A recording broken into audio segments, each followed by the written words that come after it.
Hey, my name is Arron Kinser. I'm Austin Phillips. And we're here today to talk about post-production. I was the editor of the film. It's actually very entertaining watching an editor work for all the labor-intensive purposes, and just to kind of understand that whole flow of the post-production process as well. So it was very great to watch and see and be a part of. Some of the highlights in the post-production process that we encountered were the CG shots. Now, watching this film, it doesn't look like there are many CG shots, but we have 48 CG shots all together, and simple stuff.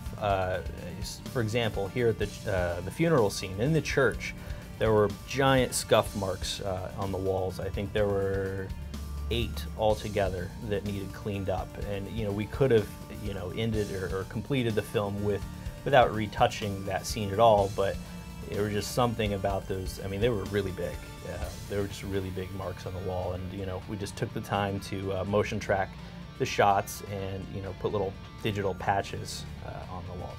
So. That was unique too, because a lot of the places we shot in were actually abandoned facilities.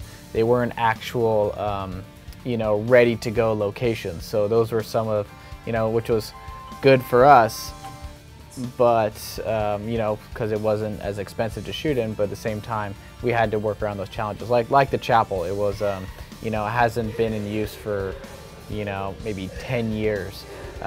So if you look at the front of it, the lawn is completely overflowing, like 6 to 7 feet high. So it's, we had beehives inside of it and all this other crazy stuff. So there were challenges that the post department definitely had their work cut out for them, just to clean it up, just to get it to a point where it looked normal, and then from the normal we obviously tried to take it beyond that. So some of the other CG shots that we had in this film were at any point in time when we had anyone possessed, we had to go through and track the shots to be able to basically take the eyes and turn them black, and that's another thing where we were talking about doing that, about getting contact lenses in pre-production, but I don't remember what happened there.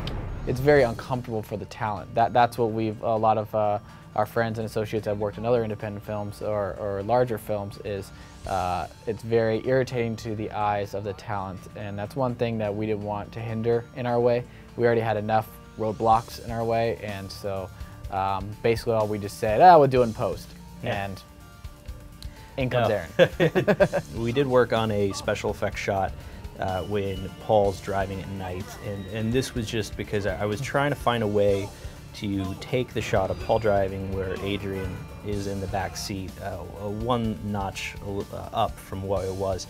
Some of the ways that we did that, I added a reflection of a road in the windshield, added a little bit of dirt on the windshield, and I don't know if any of you are going to catch this or not, but we actually do push the camera digitally through the windshield, and it kind of warps as it goes in, but there's so much action going on, I think that it's just another layer on top of it.